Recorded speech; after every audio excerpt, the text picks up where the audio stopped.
All right. I figured I would go ahead and make some videos, tutorials that you can review and learn and try to figure some things out. I'm also gonna, this afternoon, try to write down some basic instructions, but you know, a picture in a video is worth 1,000 words, so I thought I would do this in addition. So obviously, there's two fish tanks, which you know. One is saltwater reef tank with corals and fish. The lights are not on currently, by the way. The lights are scheduled to come on around 5 p.m. plus or minus. I don't remember the exact time, but that's you know, roughly. This is the freshwater tank, obviously, with plants and fish for fresh water. It's a little murky right now because I was in there mucking around, cleaning stuff up, changing the filters. So it stirred up the water a little bit and it's still clearing up a little bit. I'm not sure you guys are aware, but both tops do come off to allow access to do maintenance from the front of the tank. Those basically just slide off straight out, and then you know, you set them aside on the counter and then you can do your thing, and then they kind of slide carefully back on. They are side specific. I have them labeled on the top, freshwater or saltwater. If you tried to do them the other way, they don't feel quite right. But anyway, that's that. The glass is clean now. I'm sorry I forgot to do that before the other day when you guys did your final walkthrough. So you guys were probably like, oh God, that looks terrible. But I've been busy moving stuff and I haven't had a chance to clean the glass for the last week. That's why it looks so bad. I'd recommend using the magnetic scrapers, every 2 to 3 days, and it'll keep the glass clean. And if you let it go longer than that, I mean, it's still easy to clean, but just a little bit more difficult than if you do it every few days. So that's what I'd recommend. Let's see here. Okay, let's go back into the room. This is where it's going to get a little more technical and a little more complicated. I tried to make everything as simple as possible and decluttered a bunch of stuff in here. And there was basically computer controllers for each, one for each tank, which I've removed because they were very troublesome. I went through 4 units in 4 years, and the last 2 that were in place, one of them wasn't working completely, and the other one was only working partially. So they've been nothing but trouble. So I removed them and tried to keep it simple. The KISS theory, keep it simple, stupid. So anyway, this is now the control board. There's 2 timers. This obviously is for the freshwater tank. This is for the saltwater tank. This one is a digital one. This was an analog. I don't know. They're day-night timers. As you can see from the yellow plugs, those are the day times. The blue is the night, and then the whites are constant on. The timers, I left the instructions for this one in the pile of instructions there on the counter. In the bar area, there's a bunch of instructions for various stuff, including aquarium stuff and AV stuff. So anyway, that should be in there if you have any questions on that, or you can look it up online. This one's pretty self-explanatory. I also installed this shelf recently to make it a little cleaner and put all the little power bars and some more power strips. There's also a doser here for the saltwater tank. It doses alkalinity, calcium, and magnesium through these little tubes into the tank directly. Here's the reservoirs. They're marked correspondingly, alkalinity, calcium. This one that needs to be crossed off better and written, magnesium. It's kind of empty right now. It needs to be refilled. Unfortunately, I didn't have time to do that. Okay, overview. First of all, you're more of a water keeper than anything for both tanks. The saltwater one, obviously a little more complicated. I would highly recommend having Paradise Aquatics come and help you with the saltwater tank. They don't deal in freshwater, but if there's something general that's an issue with the tank or the pump or something like that, they will also be able to help you and at least point you in the right direction for most stuff. When I write out some instructions for you guys, I'm going to give you some links on places I'd recommend for information to learn. For saltwater tanks, I'd recommend Bulk Reef Supply or BRS.com. They have hundreds of amazing tutorial videos on all aspects of reef and fish saltwater tank care. I'd highly recommend watching several of those videos and learning. For the freshwater tank, there's good forums both online and on on the web, and then also on Facebook, some freshwater planted tank forums which are good. So I'd recommend joining those and learning and reading about that kind of stuff if you want to learn how to take care of this stuff properly. Okay, so each tank has the main tank and the sump tank. Okay, there's the sump, the main tank. In each sump, there's two main pumps that pump water from the sump tank up pipes into the back through these things that shoot the water up on top into the main tank. And that basically circulates the water continuously. The reason why there's two pumps is because sometimes pumps fail. And if a pump fails and you hide one of them, it could be a disaster for your tank and you could lose everything in it, because heaters and filtration and all that life-sustaining stuff for the tank and the water is in the sumps. With the exception of, I do have one heater in the main tank on the reef tank, because I was having continuous problems, not anytime recently, but a long time ago, with the pumps going out. It had to do with those Neptune controllers I was talking about. And so I put one of the heaters in the main tank. That way, if both pumps failed, then the tank actually wouldn't get like super cold and kill everything. So anyway, one in the reef tank, there's one heater in the top, and there's one heater in the sump. For the reef tank, it's very important to have flow. So if the power were ever to go out for a short period of time, of course you wouldn't have heaters to heat the water, but you do have a backup battery right here that powers one of the power heads. There's 3 power heads in this tank. There's this one here on the side, there's this one here in the back, and there's this one here on this side. The power heads basically create most of the flow for the tank, which again, for a reef tank is very important, because coral, if it's stagnant water, will die. It needs flow. The controller for this pump is right there. The other 2 controllers are over here. Those 2 right there.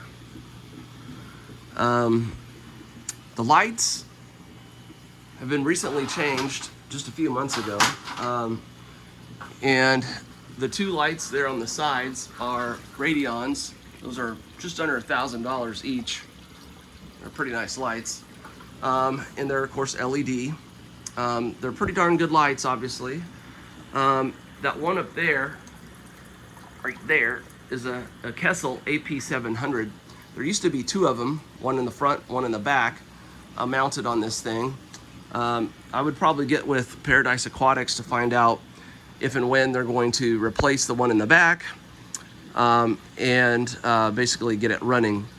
I also noticed recently that they unplugged one of the remaining AP700, the one in the front, for some reason. I'm not sure. I think they may have done it to try to combat algae growth, but to be honest, I didn't really find it to be an issue recently. It's something we've been battling with off and on for a few years, but recently it's been pretty good. So I don't know why they unplugged it, but you can see both of the AP700 power things are unhooked. So you might ask them, why they unhooked it and when they're going to hook it back up. Because I tell you, that light gives a lot more shimmer and basically makes the water a lot prettier to look at. Also, there's an LED strip in the very front, right there, that's mounted to that 2x4 header above the tank. It doesn't put out a lot of light output, but it puts out some like blue lights and that sort of thing. So the glowing of the luminescence, I guess, of the corals really pops with that light. That one also, I noticed they recently unplugged, or it's either unplugged or not working. I think they just unplugged it, to be honest. So you might ask them about that as well. Speaking of lights, let's look at the freshwater tank lights. This one has several. There's the big light in the front. It's called an SB, or what is it called? I don't remember. I don't remember. It'll come to me later. The two hanging lights are called Kessels. They're similar to the Kessel AP700, but they're just pendant lights as opposed to a light strip kind of thing. Now, I just noticed a couple days ago that the one on the left is not working. I haven't troubleshooted it at all. I've been moving, obviously, stuff the last several days on an expedited schedule, and so I haven't had time to look into it. So it may need replaced. It may need to be plugged in. Wire came loose. I'm not sure. I haven't had a chance to check it out. Let's see here. This light, and then there's this strip that has the T5 fluorescent lights. I added those maybe a year or two ago to give more light in the back of the tank, and it really has made a good difference, big difference.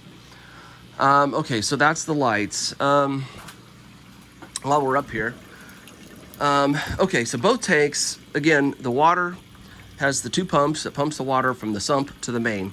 They come out through these little tight things here on each corner, okay? Water comes out, shoots out.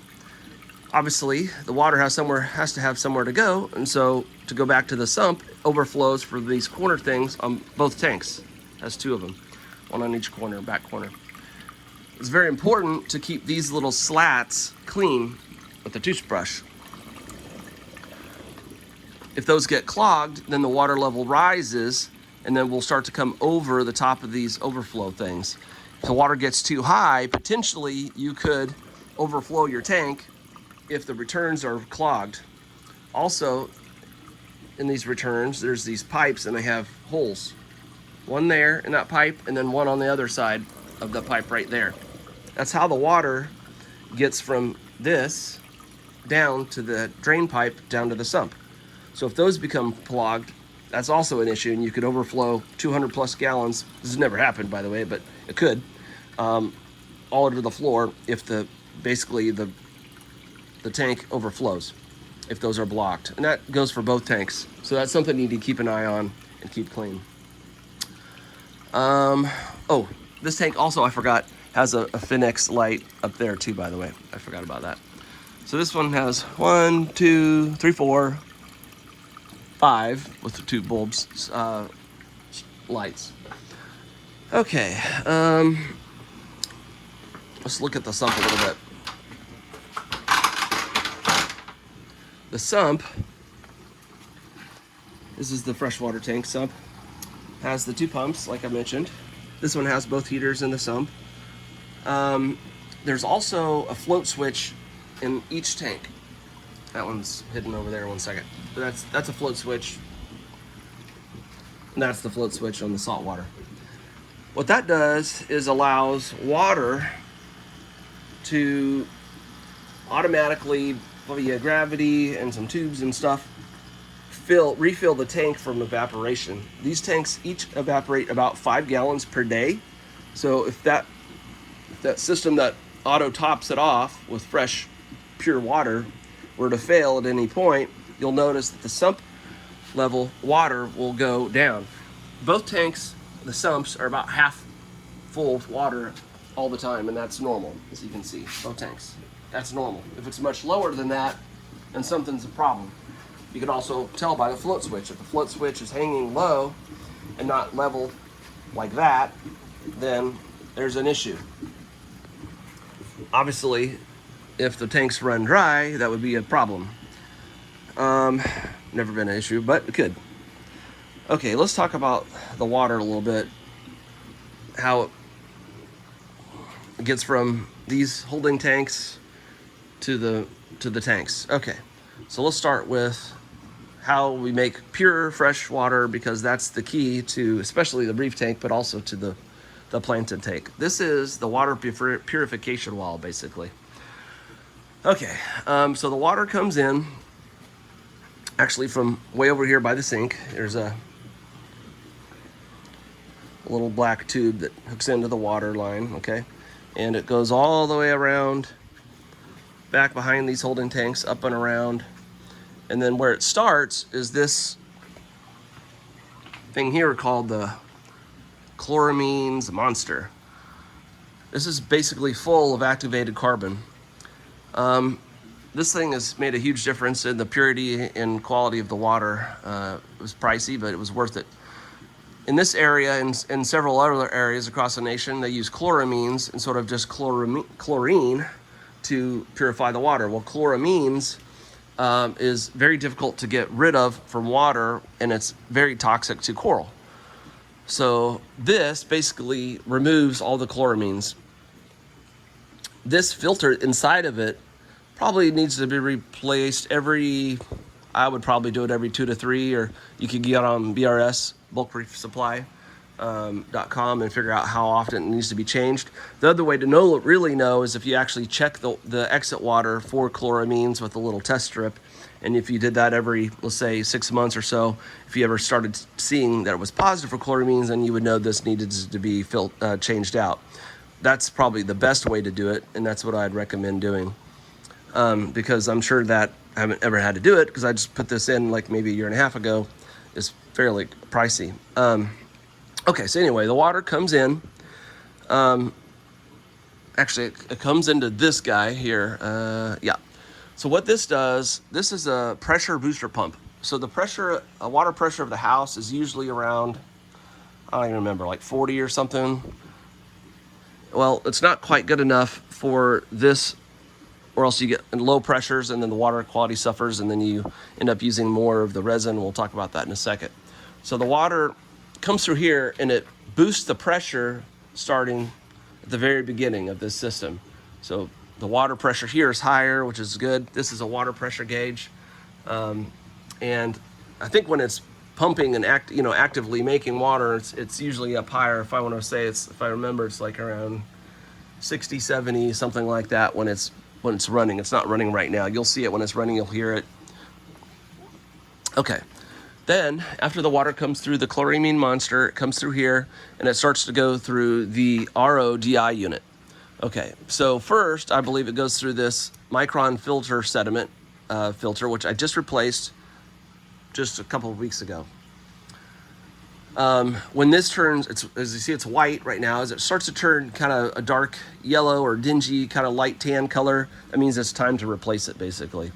And a bulk reef supply, you can easily find replacement filters and these sort of things. There's 1 micron sediment filter. This is a 1 micron universal carbon block, 1 micron universal carbon blocks. I also replaced these not too long ago. And these, typically you would have to replace more often, but because we have the chloramine monster, it makes these last a lot longer, so you don't have to replace the filters on these very often. Okay, this is the reverse osmosis unit of the RODI system. This has a double RO system to basically make it more efficient, so you're wasting less water, and the water is more pure as it comes out.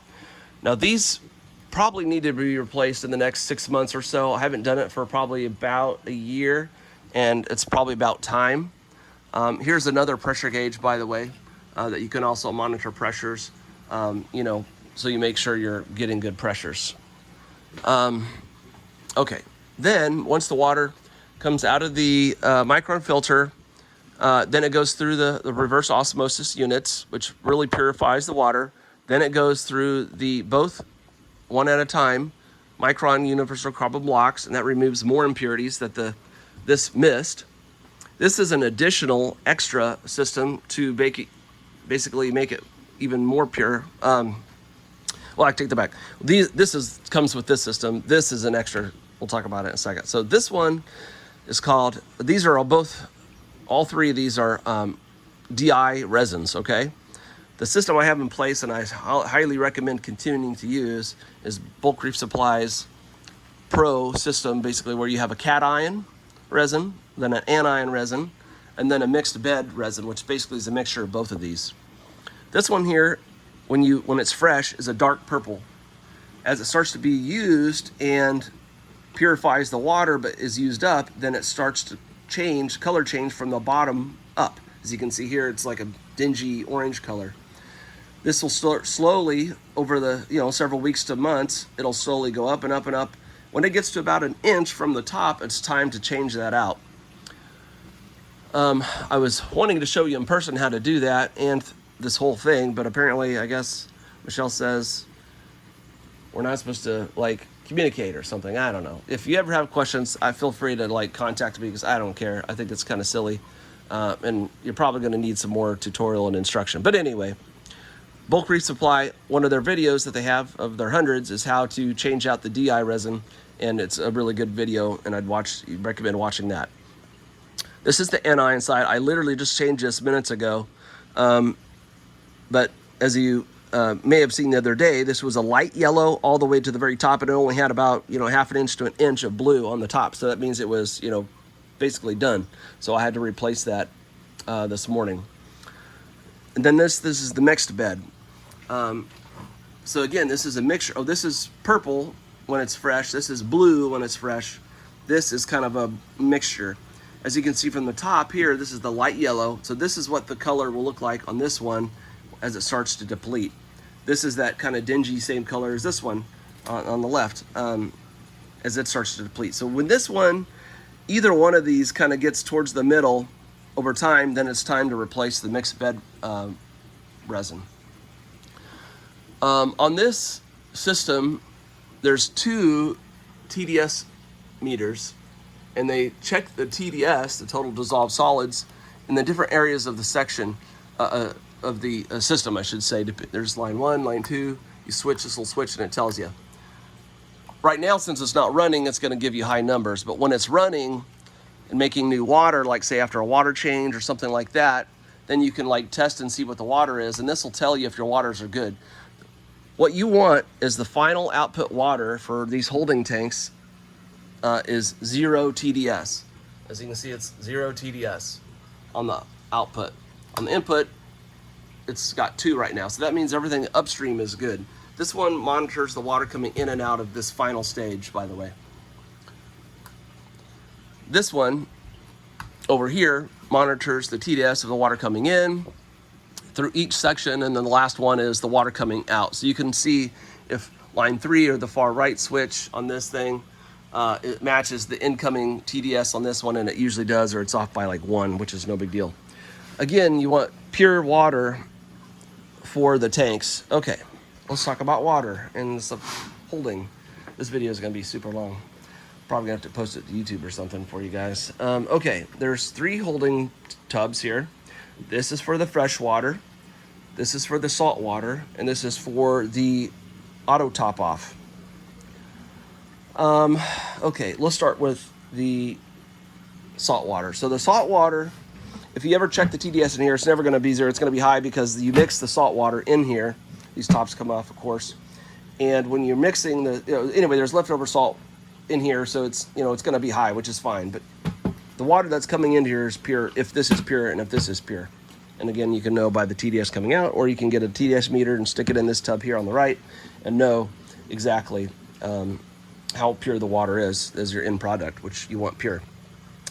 This whole system is, by the way, is auto filling and auto on and off, depending on how the levels are on each of these tubs, these bins, trash cans, whatever you want to call them. It's a really slick setup. Paradise Aquatics set it all up. So it's very easy, automatic for the most part, unless there's an issue, and I've never had one with this system. And here, let's just pull our top off. Actually, I'll do it on this one, because it's a little easier to get on and off. So here is the freshwater tub that has a float switch. Each one of these tubs has a float switch on the back. That tells the RODI unit if it needs to make water or not. So there's this controller here that's pressure activated and switch activated, basically, that turns it on or off based on the need, and the need is based on if this is full or not. If these are full, then it's not making water in general.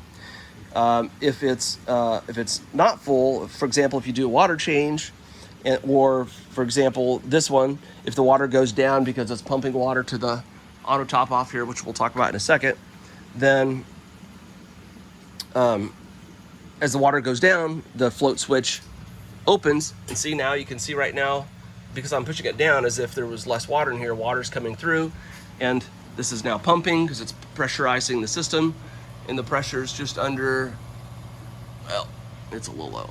I don't think it's working right now. Well, I mean, it's working, but it's not running to the right pressure. That's not right. It's probably because I already turned it off, because yeah, that's what it was. Okay, so anyway, what was I gonna say? Okay, so these, again, automatically fill. Again, this is the tank for the fresh water for when you do a water change. And again, I would probably just recommend, I would like to just show you in person. It'd be a lot easier than even a video, because I don't want to do a water change right now, but because it clouds up the water for you and all that for a little bit, and I don't want to do that. But Paradise Aquatics can show you how to do a water change on both tanks. And in fact, they pretty much do the water changes on the saltwater tank, because it's a little more complicated than the freshwater tank, because you have to add salt and get it to right salinity, because if you have too little salt or too much salt, then it's a problem. But speaking of salt, here's the salt mix that we've been using, RPM or Fritz Reef Pro Mix. So basically, in this one, they add salt. They kind of know exactly how much to put in there, but then they let it mix with the pumps. There's a mixing pump in both tanks. Plus they have heaters and stuff that when you turn it on and stuff, it'll heat the water up, so there's not a big water temperature change for when you do a water change, and that could, stress out the fish, hurt the corals, that kind of thing. Man, I'm really probably going to have to show you this stuff in person, to be honest. Okay. This is really too complicated. It's simple, but it's complicated to show on a video and understand what I'm talking about. These switches and these pumps and controllers for the pumps and plugins basically control all that stuff for the water changes. And it really makes it easy, but it's something that really somebody has to show you once or twice to really understand, especially if you don't really know how to do this kind of stuff. When you do a water change on the freshwater tank, because the water's so pure and you haven't added salt, for example, like in the saltwater tank, you have to add some chemicals to the water, or else, it's too pure and it's bad for the plants and bad for the fish.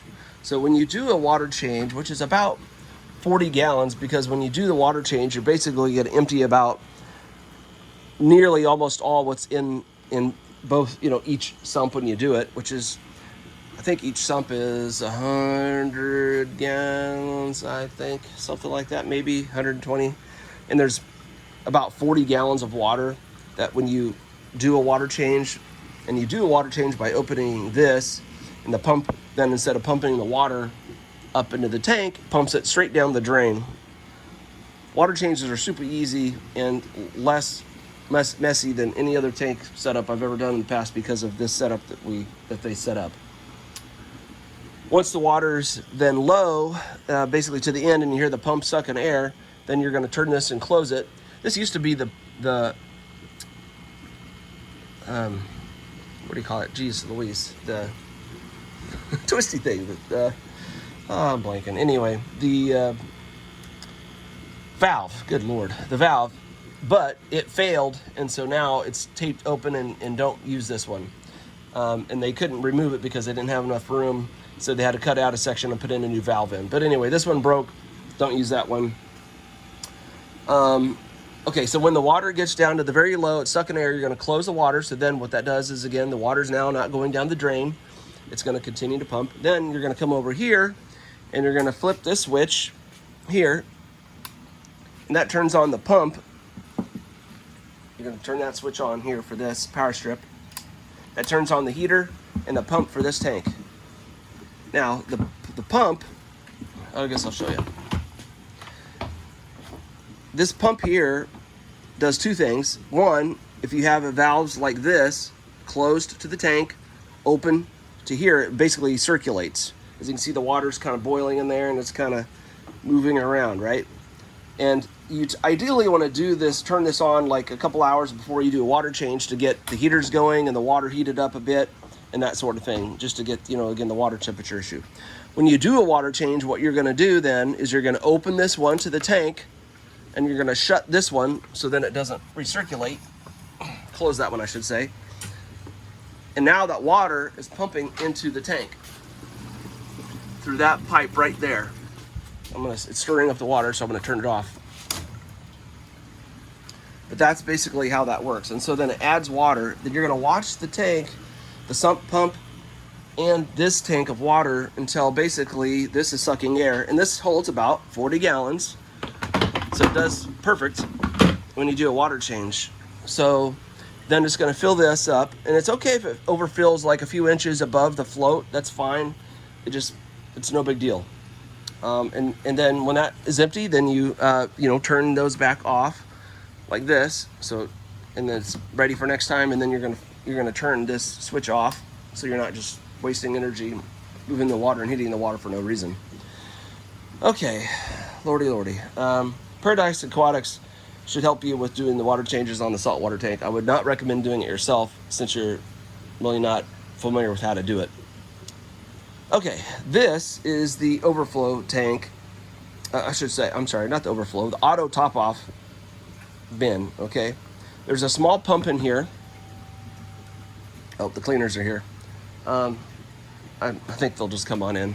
Let me just make sure they come in. Come in! Come on in!